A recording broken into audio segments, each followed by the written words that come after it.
அடிக்கிறேன் மாமா. உனக்கு மட்டுமாப்பா? 3 மாசமா இந்த ஆஸ்பத்திரியிலேயே கிடக்கிறது எனக்கும் கஷ்டமா தான் இருக்கு. பிரபு, நீ வெளியே போய் விளையாடு. இந்தா, ஓடு ஓடு ஓடு. அக்கா, வசந்திக்கு எத்தனையோ லெட்டர் போட்டு அவகிட்ட இருந்து பதிலே வரலையே, என்ன காரணமா இருக்கும்? தம்பி, அந்த பொண்ணு உனக்கு வேண்டாம். ஏக்கா? அந்த பொண்ணை பார்க்க போன சகுனமே சரியில்லை. ஏதோ ஆண்டவன் புண்ணியத்துல நீ உயிர் பிழைச்ச. இனிமே அந்த பேச்சை பேசாத. அக்கா, உன் கணக்குப்படி பார்த்தா ராமர் பட்டாபிஷேகத்துக்கு பிரம்மரிஷி வசிஷ்டர் தான் முகூர்த்த நாள் குறிச்சார். முடிவு என்னாச்சு? விதிங்கிறது வேற, சகுனங்கிறது வேற, ரெண்டுக்கும் சம்பந்தமே இல்லை. அது மாதிரி உன் படிப்புக்கும் என் பஞ்சாங்கத்துக்கும் சம்பந்தம் இல்லை, அப்படித்தானே? அப்படி இல்லக்கா, எனக்கு வசந்திக்கும் சம்பந்தம் இருக்குன்னு சொல்றேன். என் மனசுல அவதான் என் மனைவின்னு நான் முடிவு செஞ்சுட்டேன். அவங்க அப்பாவுக்கு நீயும் வாக்கு கொடுத்திருக்கிறேன், மறந்துடாதே. Good morning mister Chandran. Good morning doctor. Good morning mister Chandran, நாளைக்கு உங்களை டிஸ்சார்ஜ் பண்ண போறோம். Now you are all right. Okay. Vasanthi இல்லையா? அவங்க அப்பா? உங்க அப்பாவும் இங்க இல்ல. நீங்க யாருங்க? நான் அவ தாய் மாமன். ஆமா, நீங்க யாருன்னு சொல்லியே. நாங்க இந்த வீட்டுக்கு சம்பந்தியா வர போறவங்க. ஓஹோ, நீங்க தான் இன்னைக்கு வசந்திய பெண் பார்க்க வந்திருந்தீங்களா? ஆமா, இப்ப கூட கல்யாண விஷயமா பேசத்தான் வந்திருக்கிறோம். என்ன அங்க இது அறுவடை முடிஞ்சதுக்கு அப்புறம் அரிவாள் எடுத்துட்டு வயலுக்கு வந்திருக்கீங்க? ஏன் வசந்திக்கு என்னாச்சு? என்ன செய்யறது, அவதான் செத்து போயிட்டாளே. வசந்தியா? ஏன் வசந்தியா? வா, நம்ம முதல்ல வீட்டுல போய் பேசிக்கலாம். வந்த நேரம் சரியில்லை. வா வா வா.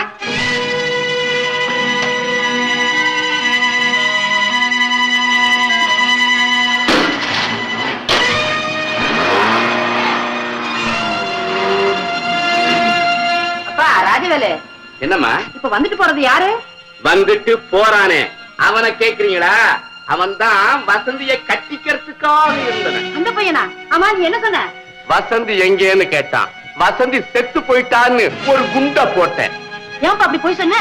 எனக்கு கிடைக்காத அந்த கிளி வேற எவனுக்குமே கிடைக்க கூடாது, கிடைக்கவும் விட மாட்டேன். நீ வாழ வேண்டியது. அதனாலதான் நான் மறுபடியும் மறுபடியும் சொல்றேன், நான் பார்த்து வச்சிருக்க அந்த நல்ல பொண்ணை கல்யாணம் பண்ணிக்கிட்டு நீ சந்தோஷமா இரு. இறந்தவளை மறந்துடுப்பா. அக்கா, வசந்தி இறந்து போனதுக்கு காரணமே நான் தாக்கா, இந்த பாவிதான். அவ செத்து போயிட்டதாக அவங்க மாமா சொன்னார்.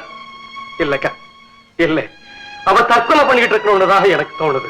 என்னமோ கல்யாணமே ஆயிட்ட மாதிரி இல்ல பேசுற. ஒருத்திய பெண் பார்த்துட்டு வந்துட்டா அவ மனைவி ஆயிட்டான்னு அர்த்தமா? அக்கா, நான் ஒரு ஊமை, கனவு கண்டுட்டேன். அதை உங்ககிட்ட விளக்கமா சொல்ல தெரியாம, சொல்லவும் முடியாம நான் தவிக்கிறேன். வசந்தி இந்த உலகத்தை விட்டு மறைஞ்சிட்டா உண்மைதான். ஆனா என் இதயத்துல எப்பவுமே இருக்கிறான். அவளை எடுத்துரைஞ்சிட்டு இன்னொருத்திக்கு இங்க நான் எப்படி இடம் கொடுக்க முடியும்? நல்லா இருக்கே நீ சொல்றது. திரி எரிஞ்சு கருகிட்டதுனால விளக்கே எரியாதுன்னு சொன்னா எப்படி?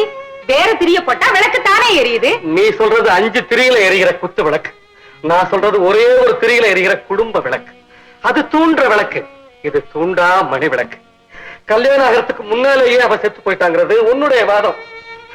எனக்கு மனைவி ஆனதுக்கு அப்புறம் தான் அவ செத்து போயிட்டாங்கிறது என்னுடைய தீர்ப்பு. இறந்து போன யாரோ ஒருத்திக்காக உயிரோட இருக்கிற ஒவ்வொரே ஒரு அக்காவை நீ சாகடிக்க போறியா? அக்கா, தம்பி, இந்த வீட்டுல விளக்கேத்தி வைக்க மருமக வேணும் அப்படின்னு உன்னை பெத்த தாய் கேட்டா நீ மறுப்பியா? எனக்கு இப்பதான் புரியுது. அக்கா, நீ அம்மா மாதிரின்னு அடிக்கடி சொல்லுவியே, நான் அம்மா மாதிரிதான். உனக்கு அம்மா இல்ல, இல்லவே இல்ல. அக்கா, ஏன்க்கா இப்படி எல்லாம் பேசுற? நீ உன் முடிவை மாத்திக்கலன்னா எனக்கு நானே ஒரு முடிவை தேடிக்க வேண்டியதா? சரிக்கா, உன் இஷ்டப்படியே கல்யாணத்துக்கு ஏற்பாடு பண்ண.